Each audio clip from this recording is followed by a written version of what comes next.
analizar el movimiento de proyectiles, también llamado tiro parabólico. Y para esto vamos a observar dos tipos de movimiento diferentes. Primeramente, vamos a repasar el movimiento rectilíneo uniforme, que es cuando un objeto se mueve en línea recta a velocidad constante. En este caso, el círculo de color rojo se mueve a lo largo del eje X y su velocidad, es decir, la velocidad en X, es la misma a lo largo de todo el trayecto.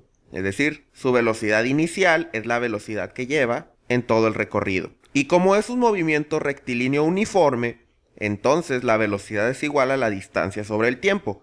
O lo que es lo mismo, podemos conocer la distancia que ha recorrido el objeto multiplicando su velocidad por el tiempo que le ha tomado recorrer la distancia. De igual forma vamos a repasar el movimiento de caída libre. Esto sucede cuando un objeto se mueve únicamente en el eje de las Y y lo que pasa es que recorre una cierta distancia en Y hasta que llega a una altura máxima y entonces por la aceleración de la gravedad empieza a caer hasta llegar a su posición basal. Este es un caso de movimiento rectilíneo uniformemente acelerado, ya que el objeto está sujeto a la aceleración de la gravedad y para él necesitamos ecuaciones cinemáticas para describir su velocidad y su posición. La velocidad de este objeto, que será sobre el eje de las Y, es igual a la velocidad inicial más la aceleración, que es la aceleración de la gravedad, por el tiempo, y su posición la podemos saber con la ecuación cinemática que dice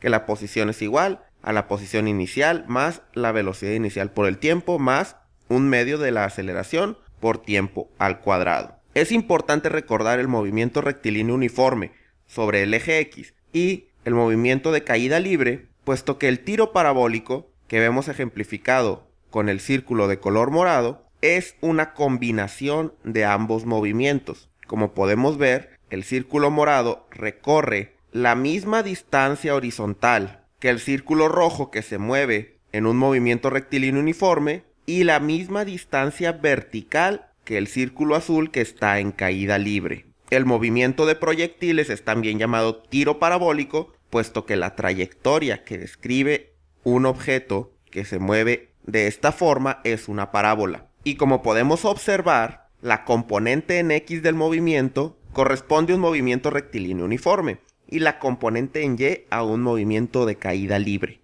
Por lo tanto, para calcular velocidad y posición en Y, utilizaremos las ecuaciones cinemáticas del movimiento y para calcular velocidad y posición en X, utilizaremos simplemente las ecuaciones de velocidad es igual a distancia sobre tiempo. Como el movimiento de proyectiles o tiro parabólico es un movimiento en dos dimensiones, entonces la velocidad de este objeto tiene componentes X y Y. Y además tenemos la aceleración, que es igual a la aceleración de la gravedad, que siempre tendrá únicamente componente en el eje Y y tiene signo negativo, pues la aceleración está dirigida hacia abajo.